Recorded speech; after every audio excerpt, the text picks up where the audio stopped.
Queridos oyentes, sean bienvenidos al quinto programa del podcast Pulseta Ciudadana, un espacio desgeneralizado y políticamente abierto para la reivindicación de nuestros derechos ciudadanos. Para hablar sobre el tema que nos reúne esta jornada, quiero dar la bienvenida y saludar a nuestras invitadas. A la derecha nos acompaña la socióloga Juana Teresa Olivera, especialista en género y responsable y directora del Instituto de Formación Femenina Integral, IFI. Bienvenida. Muchísimas gracias. Buen día, un gusto realmente tener la oportunidad de compartir este espacio con ustedes, con Rosemary aquí presente, y les quedo muy agradecida por la invitación.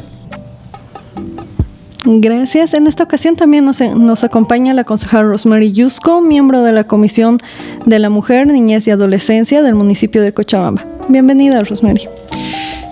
Gracias, muy buenos días.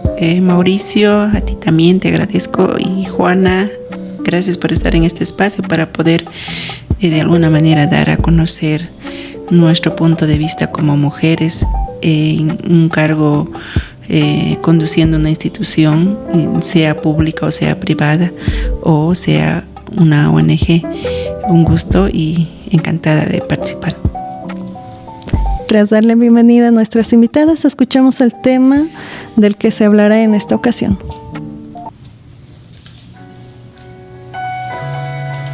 En la historia boliviana encontramos nombres de grandes mujeres, personajes claves para entendernos como sociedad. Desde Bartolina Sisa, Juana Zurduy de Padilla, Manuela Gandarillas o las heroínas de la Coronilla. Son algunas figuras que hoy recordamos como protagonistas de la liberación de la patria. A finales del siglo XIX, Adela Zamudio, escritora y pionera del feminismo, luchó incansablemente para exigir que las mujeres tengan los mismos derechos que los varones. Recordamos frases como: una mujer superior en elección no vota, y vota el pillo peor solo porque es hombre. Recién en el año 1946, el Estado favoreció a las mujeres con el derecho al voto, pero solo para algunas pequeñas élites, pues el requisito era saber leer y escribir. Con la Revolución de 1952, todas las mujeres, jóvenes, campesinas o indígenas, fueron habilitadas para hacer el denominado sufragio universal. Este hecho provocó que las mujeres poco a poco tengan más presencia en la arena política, siendo las primeras protagonistas feministas las Barzolas, apoyadas por el MNS. Posteriormente se crearon organizaciones que buscaban una serie de reivindicaciones para sus sectores, como el Comité de Amas de Casa Mineras o la Federación Sindical de Trabajadoras Campesinas de Bolivia Bartolina Sisa, entre otras.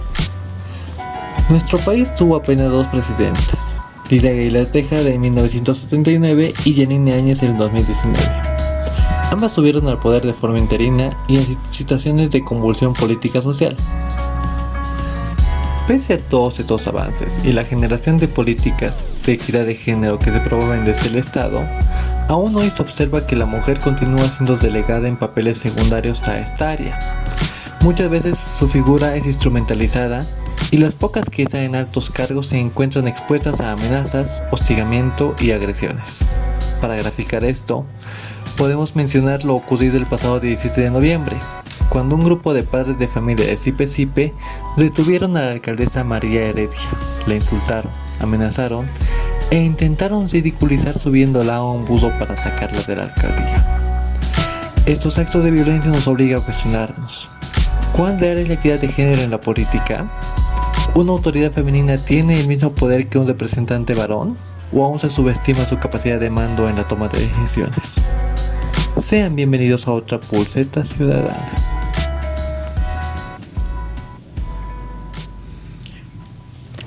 Rosemary, desde tu experiencia como autoridad electa, ¿consideras que aún existe la discriminación en el área política por el hecho de ser mujer?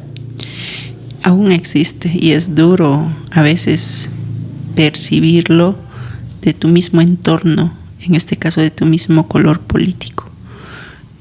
Eso es más duro todavía. Se supone que en un partido político uno tiene que apoyarse, tiene que impulsar, y más aún cuando tiene la mujer la posibilidad de poder demostrar capacidad. en el trabajo y tener más compromiso con la sociedad. Ya lo ha demostrado en el hogar y lo hace en el ámbito político con más firmeza. Eso es lo que no permiten hoy en día los varones. Pero este tipo de discriminación, o sea, se da tal vez en el hecho de tomar en cuenta sus opiniones, dejarles tal vez tomar sus propias decisiones, porque sabemos que al fin y al cabo cualquier asambleísta, concejal, diputado, senador, tiene que en cierto grado atenerse a lo que dice la bancada, pero por lo menos en el interior de sus reuniones existe lo que es... ¿se les toma en cuenta a ustedes lo que es sus opiniones, su posición? Te escuchan, pero no son tomados en cuenta. Con escucharte creen que ya han cumplido y la toma de decisiones lo hacen en un círculo cerrado donde manda, en este caso, unas élites donde se creen con mayor capacidad por ser de economía, de haber nacido con economía, descendientes tal vez de empresarios y demás. Yo te hablo desde mi punto de vista como Rosemary, que sale desde las bases de ser ciudadana común y corriente, que ha visto el transcurrir del tiempo de vivir ya en democracia, lo que yo recuerdo, porque de muy pequeña no me daba cuenta de lo que era vivir en la época de la dictadura. Entonces, cuando ya tengo uso de razón, ya estamos entrando a la democracia, y desde ese punto de vista, tal vez mi formación desde niña ha sido combativa desde colegio. Imposiciones no aceptaba, y tal vez en ese aspecto en la familia te decían: eres menor de edad, no puedes hablarle a un mayor, cállate, no perteneces a este ambiente, salí de aquí. Incluso la mamá, el papá te decía, cuando tú veías una reunión donde increpaban a tus papás o a alguien y algo que no era favorable, a los 21 años teníamos que ser mayores de edad. Entonces, desde ese punto de vista, tal vez siempre he sido una persona que ha exigido hablar, a ser escuchada su voz. Es así donde Ros llega a conformar en un partido político antes de ser dirigente. Lo digo con la mayor honestidad. Yo me formé con NFR en el 2007 y desde el 96, pero yo ya estaba trabajando en el área política, sí, me gustaba escuchar, pese que era el tabú más grande que una mujer esté en un círculo de puros varones, y solamente habíamos 2 mujeres en el distrito 14 que nos interesaba la política, y las 2 éramos jóvenes, y los demás varones hablaban, incluso empezaban a hacer debates, nosotros solamente podíamos escuchar. Y yo era secretaria a nivel de distrital, y lo que yo hacía era recabar información, y como una grabadorita, todo el que visita la oficina, darle la información, así, convencerle. Y nos fue bien. El proyecto de NFR fue aceptado como NFR porque más antes era MBL, que lanzó a Manfred. Entonces, el trabajo fue, se podría decir, de una persona, o sea, de la mujer que tiene que hacer ese trabajo.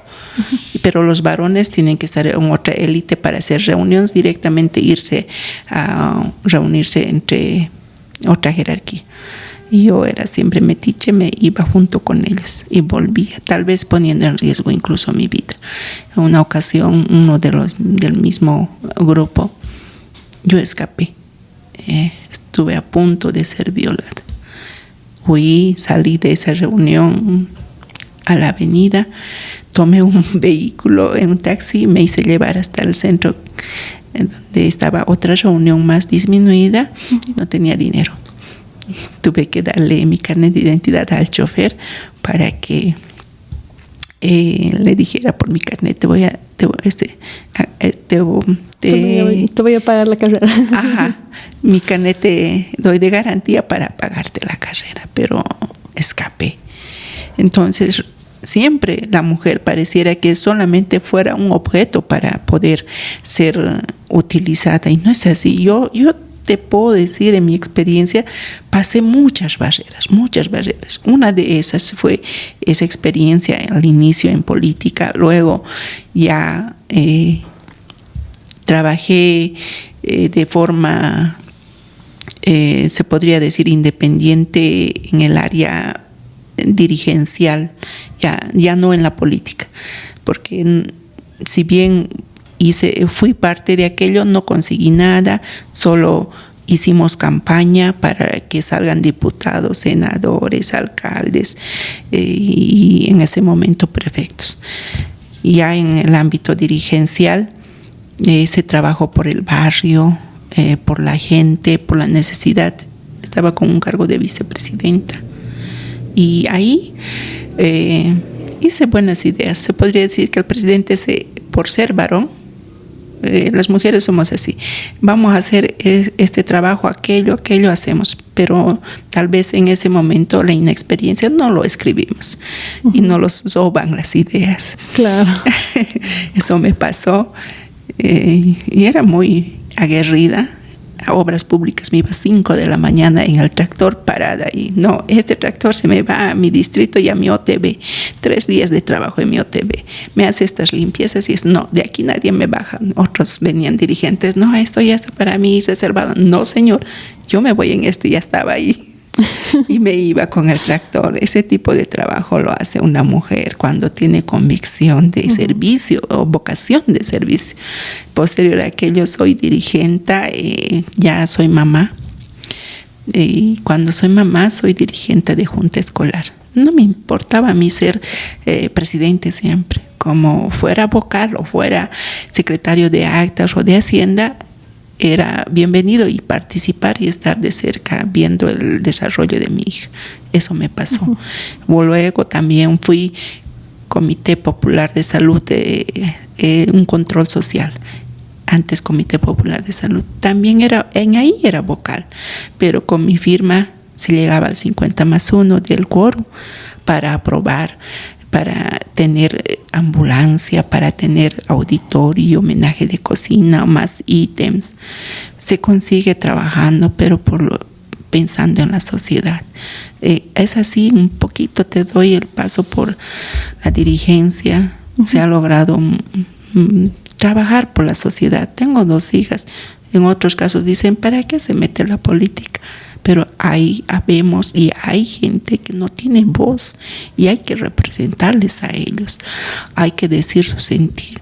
Si a mí no me cuesta pagar 20 bolivianos, pero a un padre o una madre de familia que tiene 4 o 5 hijos, sí le cuesta. Entonces hay que pelear para que sea equitativo y sea menos. Cuando la Constitución dice la educación es gratuita, debería ser gratuita, pero los papás pagan en derecho de piso, ítems acéfalos, ítems históricos lo llaman. Eso pagan los padres. Entonces, en ese aspecto, mi pelea era esa también, en ese área. El formulario 001 llega antes Educa, ahora Dirección Departamental de Educación. Y yo con eso me iba a la dirección. Señores directores, esta resolución se debe cumplir. Acá dice que los papás somos los que nos organizamos y ustedes no tienen que ver en el control económico. Ustedes no tienen que hacer esto. Y lamentablemente tal vez ese es una de mis fortalezas y también mis debilidades, donde yo les digo de frente, esto está mal y aquello. Y por eso tal vez en una ocasión recuerdo que estuve en un auditorio de padres de familia, más de 400 padres de familia, donde faltaba que me linchen nomás. Me han dicho de todo. Y todos mis codirigentes, bien gracias a ellos, no prefieren quedarse con lo que ven y ser parte de la corrupción, de la injusticia. Y yo les dije, aquí está una mejilla y aquí está la otra. Y si Dios fue apedreado, yo también dije, pero es por un beneficio común y quiero que se haga el baño para las niñas más de kinder y primero de primaria, porque si agarran infecciones, ¿para quién es la situación más crítica? Para los papás. Y en la escuela tiene que haber higiene, tiene que haber aquello. Un área de computación prefiero cambiarlo por baño. Claro. Entonces eso se consiguió, o sea, muchas cosas que se consiguió sin importar que me diga el resto. Coordinando con los directores se buscó siempre el mayor, ¿cómo se puede decir? El bien mayor. Eso tiene que ser alguien que le gusta hacer servicio a la comunidad, ya sea desde ser dirigente, ser autoridad, ser político. Un político tiene que tener vocación de servicio. Uh-huh. Yo empíricamente he sabido trabajar en aquello ya de concejal. He vivido momentos tal vez amargos, los cuales uno tiene que pasar por aquello. El que tu bancada no te apoye porque eres de un barrio de la zona sur, el que te menosprecien porque no tienes estudio y siempre hacerte a menos. No, a los medios de comunicación no, solamente nosotros, la directiva o el presidente. Eso sigue existiendo y por eso es que tal vez mi persona ingresó a la universidad y he estado estudiando. Estoy en segundo año de Derecho, he descuidado un poco por ser más responsable con el trabajo, pero ya está empezado ese aspecto y voy a terminarlo para tener mayor conocimiento en las leyes y las normativas. Estos 5 años me ha servido mucho para darme cuenta de que tenemos que impulsar a más mujeres para que puedan romper ese paradigma de que tú no puedes, tú no sabes, eres menos que los hombres. Hay que romper esas barreras. Yo puedo decirle desde mi experiencia a los jóvenes, no importa que pases por situaciones duras, puedes levantarte y puedes seguir adelante. Y eso es lo importante, lo que es tal vez fortalecer a las nuevas generaciones para que tomen en cuenta de que ellos también pueden participar de lo que es la política. Sabemos que IFI realiza este tipo de capacitaciones a las mujeres para que tengan conocimiento sobre sus derechos ciudadanos y cómo es que pueden ingresar al aspecto político, las normas y demás. Así es, en realidad esto que nos relata Rosemary ejemplifica claramente cuál ha sido y cuál es y sigue siendo la trayectoria de las mujeres en términos de lo que es justamente ingresar en el ámbito político público, porque definitivamente existen una serie de limitaciones, de dificultades para su participación, no hay un cercenamiento del ejercicio de sus derechos políticos, y por eso es que existe un conjunto, yo diría, de normativas que finalmente, por lo menos a nivel formal, garantizan o tendrían la función de garantizar el ejercicio de derechos políticos de las mujeres. No obstante, lamentablemente, hay que decirlo, estas garantías no son plenas. Las mujeres seguimos siendo objeto de violencia y acoso político. Por lo tanto, este ejercicio de derechos políticos de las mujeres sigue estando en la incertidumbre.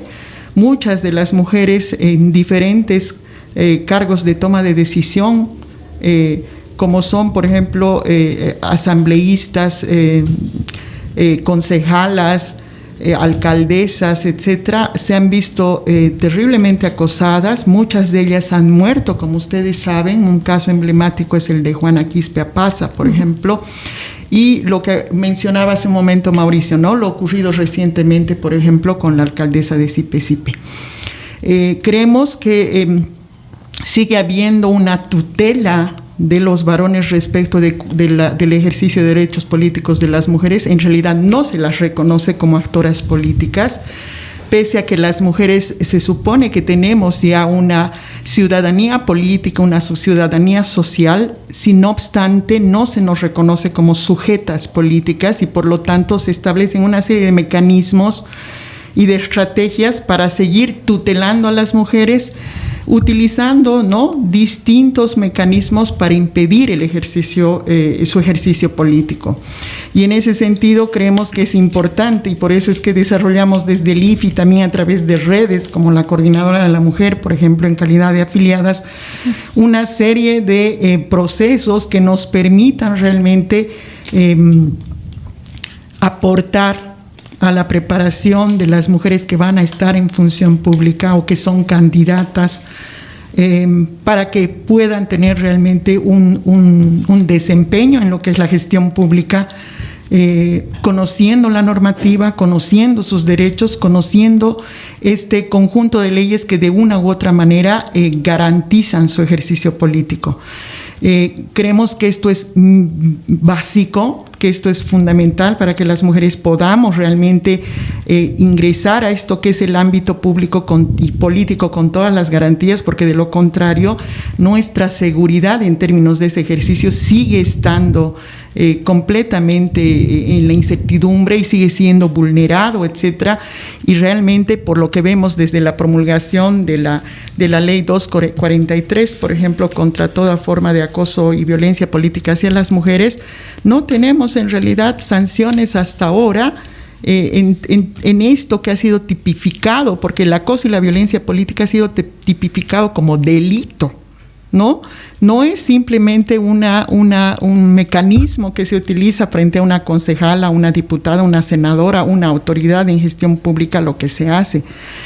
Realmente es un delito, ¿no? No solamente se amenaza a las mujeres en gestión pública, sino que se amenaza a sus familias, ¿no? Y se pone en riesgo la vida, como dice Rosemary, ¿no? Ella ha tenido que huir, por ejemplo. Sea que estemos en el ámbito político público en gestión pública, o sea que estemos como dirigentes o como integrantes militantes de un partido político, los procesos de regulación y de disciplinamiento de las mujeres para acatar las normas que nos impone justamente este sistema terriblemente perverso que es el sistema patriarcal siguen estando en juego y siguen completamente vigentes. Entonces, esta tutela sobre las mujeres de creer que en realidad cumplimos un rol totalmente ornamental y de floreros al interior de lo que es el ámbito político tiene que cambiar, porque fundamentalmente las leyes, las normativas que se han elaborado durante todos estos años dan cuenta de cuál es la labor de las mujeres. Todo lo que está en la Constitución Política del Estado, lo que está en la Ley 348, lo que está en la 243 y podríamos nombrar un montón de leyes más, son fruto justamente de la labor que hemos desarrollado las mujeres. O sea, nadie nos ha regalado estas normativas, nadie ha hecho concesiones con nosotras. Entonces, ¿cómo es posible que se niegue el aporte de las mujeres en términos de esto que es su participación política, su gestión, cuando en realidad estamos viendo que han habido avances sustantivos para las mujeres que, si bien no tienen todavía arraigo en términos operativos institucionales, eso no le quita para nada el mérito de que definitivamente estamos avanzando y estamos dando cuenta de esto que es pues una propuesta y es parte de un proyecto político de las mujeres que finalmente se resume en lograr igualdad en este ámbito político.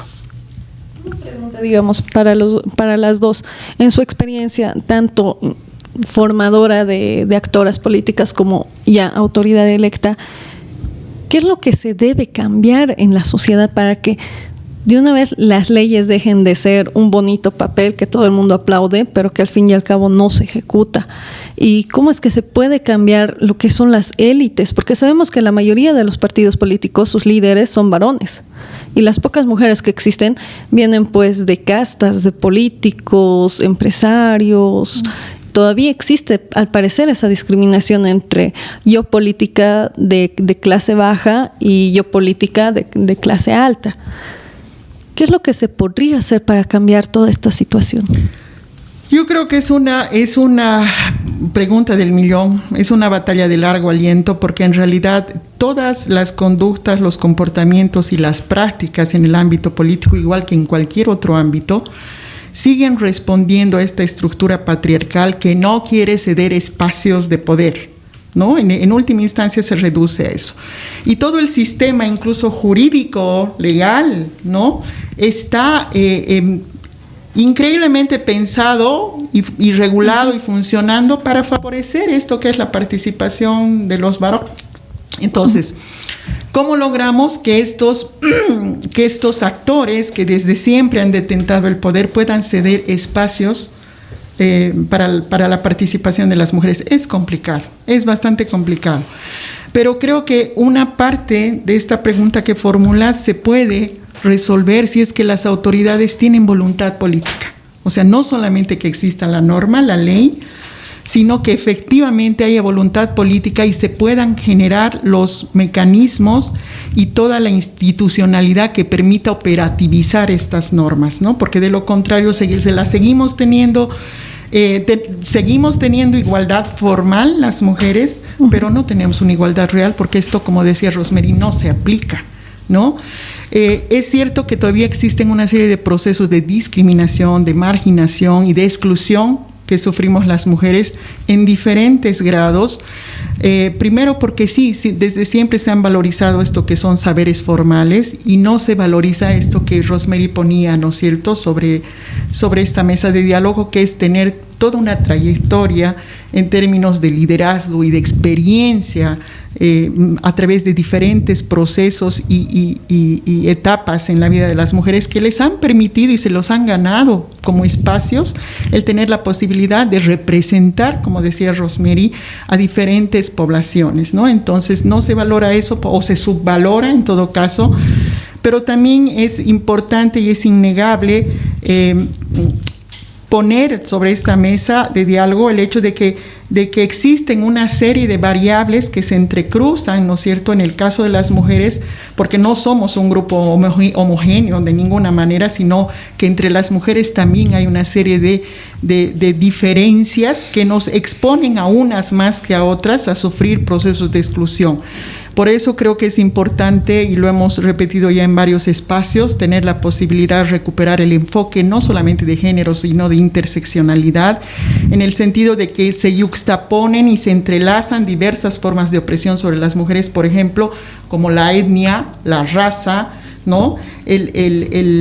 Lo que decía Rosemary, el que tengamos más o menos recursos, ¿no? El que tengamos una posición de clase, y cuando no es lo mismo tener a una mujer que sea, por ejemplo, de origen indígena, o que sea de raza negra, o que tenga, que esté en situación de pobreza, que tener a una mujer de clase media, ¿no es cierto?, incluso donde el color de piel sea parte de un capital social. O sea, son realmente situaciones diferentes en las que estamos las mujeres, y por eso creo que no tiene que ser un error, ya no lo podemos repetir, considerar a las mujeres como si fuéramos un grupo homogéneo. Ahí también hay una serie de brechas y cuestiones que hay que resolver como parte de una apuesta común en función de lograr realmente una situación de igualdad entre mujeres y entre hombres y mujeres. Perfecto. Desde mi punto de vista, si bien hay leyes que garantizan, por decirte, la lucha contra el racismo y toda forma de discriminación, la ley contra la violencia y acoso político, la 243, y también la ley 348, debería aplicarse, pero, ¿sabe?, no hay, hasta ahorita, no se ha visto una sanción ejemplarizadora para alguien que haya sido sometido en base a estas leyes. Si en caso hubiera, ahí ya alguien dijera, se ha sancionado y hay que interiorizarse más en la ley. Dejemos de ser discriminadores, dejemos de ser racistas, pero no ha habido una sanción donde se visibilice por los medios. Si es que existe, no se da a conocer. Entonces, por eso es que tal vez esa es una de las fallas que está cometiendo el sistema judicial, donde no aplica. Si bien negocian, o es que, como decía Juana, si no tienes dinero, ya no continúas con la denuncia, te quedas a medias. Y en todo caso te revictimizan cuando te vuelven a preguntar una y otra vez cómo ha sucedido, por qué ha sucedido, has debido tener la culpa, has debido provocar. Entonces, un sinfín de cosas donde la justicia no está operando. Tenemos las leyes, pero no son aplicadas. Y en ese ámbito siempre la mujer si no es de buena economía, va a tener la tendencia de estar relegada, estar pisoteada, a pesar de que tenga la razón. Hace poco estuvimos en un ambiente de la Comisión de la Mujer, donde hicimos el programa Si yo fuera alcalde. Una niña lo decía y me partió el alma cuando la escuché. Decía, ¿por qué la justicia tarda tanto? ¿Por qué no culmina el procedimiento, el proceso? ¿Por qué se cambian de autoridades? Y luego otra vez hay que empezar de cero a contar nuestra situación que hemos pasado. Y eso pasa no solamente en el tema de los niños, también pasa en el tema de las mujeres, el abandono. A ver, es mal visto que una mujer abandone a su marido, pero cuando el hombre abandona a la mujer es normal. Desde ese punto de vista de verlo, en la política de igual manera. Cuando la mujer tiene una idea fantástica, maravillosa, no es su idea, de alguien la ha robado de un varón. Ella no puede tener esas ideas. Ahorita yo estoy fungiendo no solamente parte de la Comisión de la Mujer, Niñez, Adolescencia, sino también soy concejal secretaria. Soy miembro de la comisión segunda. Estoy en 3 cargos responsables y ahí me tengo que distribuir de mi tiempo y cumplir con esos 3 roles. Pero los varones solamente están en una comisión, en algún caso están en 2, pero en su mayoría en 1. Entonces, la mujer siempre cumple mayor trabajo, mayor responsabilidad en el trabajo que asume. Desde ese punto de vista, hay que pelear las mujeres para seguir en los espacios de poder, en el área administrativa, en el área política, también en la dirigencia, pero hay que tener más conocimiento de la ley y la norma, hasta dónde es nuestro alcance para no dejarnos pisotear. Si conoces tu ley que te respalda, entonces vas a seguir avanzando. No debemos desanimarnos las mujeres de estar en estos espacios de poder. Lo que sí nos falta es interiorizarnos en la norma y aprender un poco más de la ley, de la constitución política del Estado, para así servir al ciudadano, al boliviano, a tus vecinos de base. Eso es importante, tener conocimiento. No necesitas ser universitario, pero leer. Ahora se puede escuchar, incluso ha mejorado harto la tecnología, que ahora vivimos en tecnología. Buscas en Google y te lo puede estar, ya está leído, ¿no? Está en audio, escuchas, y así de esa manera hay muchas maneras de poder formarse. Si quiere realmente ser valorada como mujer. Así ya no nos dejamos de que nos discriminen, de que nos pisoteen. Pareciera que somos débiles, pero somos fuertes. Nos pisotean, nos levantamos, nos sacudimos, seguimos avanzando. Así somos las mujeres y vamos a seguir siendo así, luchadoras. No importa que por ser varón, ni siquiera el espacio del varón le vamos a quitar en política, ¿no? Entonces, yo no sé por qué los varones sienten que somos sus enemigos. Más bien deberían ser felices de que una mujer con liderazgo, con preparación le acompañe, porque le ayuda a subir un peldaño más en la política.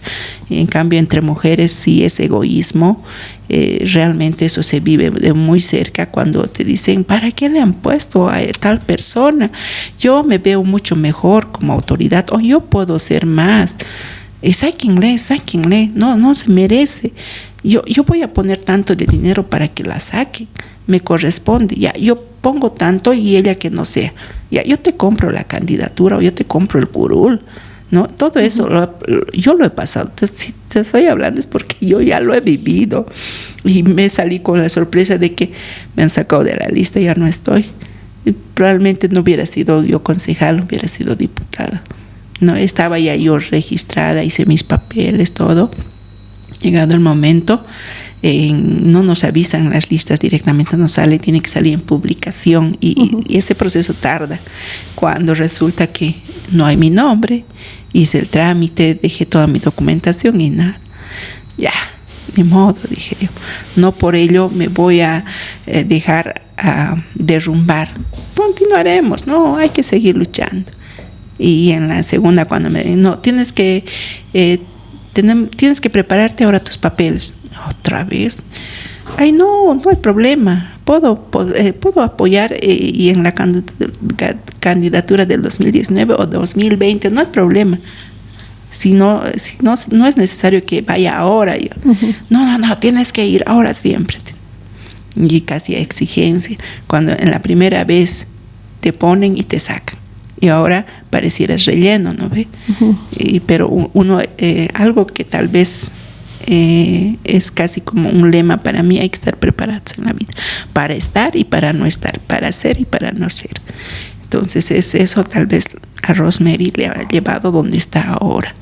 Siempre ha sido perseverante y no se ha derrumbado en la primera que te sacan de la lista y ahora yo me hago él. No, sino más al contrario, hay que continuar, hay que avanzar, porque nuestro país necesita ser construido por mujeres que piensan en grande. Somos un país rico. Yo al viajar en este cargo de concejal he podido viajar en avión. He podido tal vez maravillarme con lo extenso que es nuestro país y con las riquezas que tienen que no están explotadas. Entonces, para mejorar nuestra calidad de vida de los bolivianos necesitan buenos políticos, políticos sinceros, que sean servidores a la patria, porque esto es servir a nuestro prójimo. El ser autoridad no solamente es ir a calentar el asiento. Yo, si tengo que hacer mi rendición de cuentas, de verdad, yo quisiera hacerlo. Ya estoy preparando.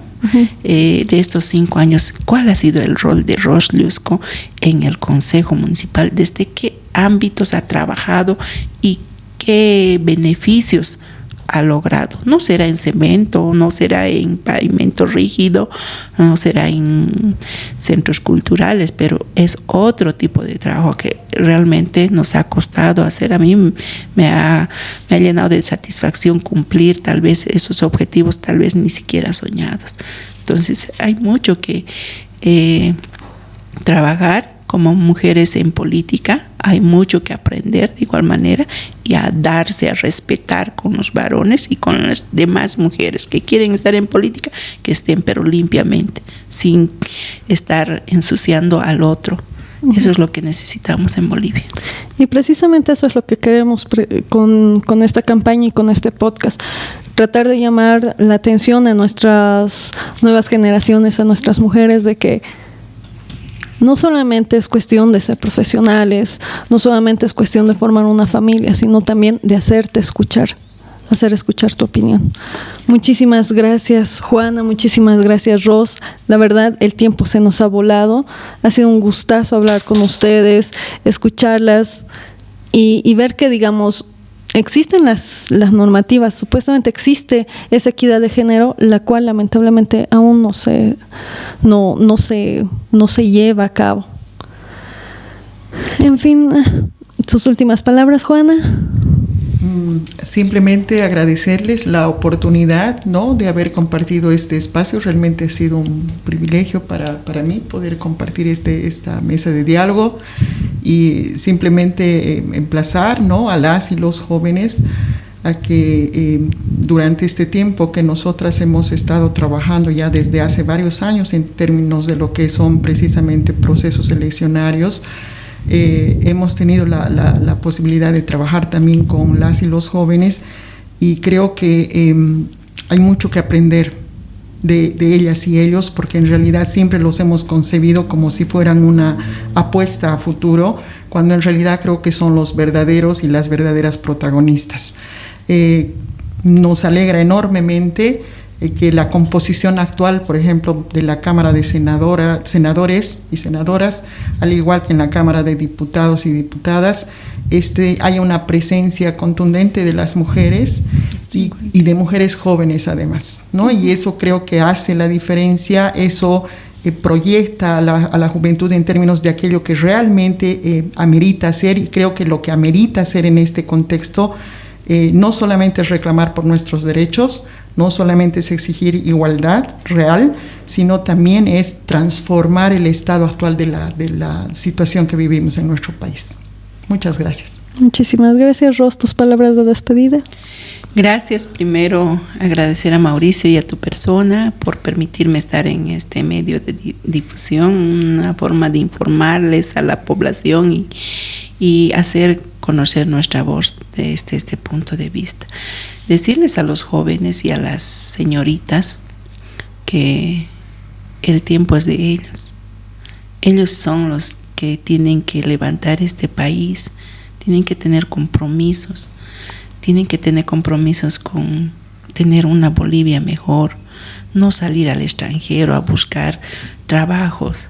En nuestro país se puede lograr muchos objetivos y también nunca se desanimen. Si algo les sale mal, si algo les sale bien, hay que continuar, hay que levantarse. Barrera tras barrera te haces más fuerte. Yo antes decía, ¿por qué me pasan estas cosas? ¿Por qué me pasan? Y pasaba muchas cosas malas y cada vez te hacías más fuerte. Cada vez, antes yo no podía hablar en un micrófono. Era una persona apagada, donde se sonrojaba, donde los varones hablaban mal de las mujeres. Y en mi mente nomás decía, ay, ¿por qué son así los hombres? ¿Por qué? Y ahora ya no. Y difícilmente voy a permitir que, si sabes algo, decíselo en su cara y no lo digas por detrás. No puedes hablar cuando la persona no está presente. Ahora ya me puedo pelear. Entonces, hoy lo que yo les digo a esta generación de jóvenes y señoritas que está en sus manos el construir un nuevo país. Esperemos también de que ahora estas autoridades que están por 5 años electos realmente sean representativos, sean nuestra voz, sean aquellos quienes limiten a cuando se estén equivocando, cuando haya leyes que no favorecen. Por ejemplo, yo no estoy de acuerdo en que una niña de 12 años ya tenga relaciones sexuales.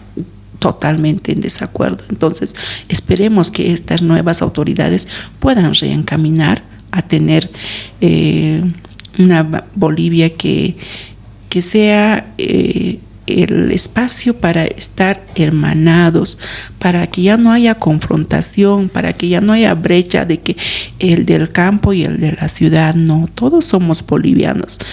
No podemos hablar de campo-ciudad cuando todos vivimos en un solo país. Las leyes son para todo un país y con eso me quedo de que Bolivia es grande. Bolivia merece tener mejor futuro y nuestros hijos también. Muchísimas gracias. Y así finalizamos otro capítulo de su programa Pulseta Ciudadana. Mi nombre es Yesenia Soria. Me despido invitándoles a que visiten nuestra página web para ver más contenido sobre la campaña Pulsos en www.pulsos.com.bo. Gracias y hasta la próxima.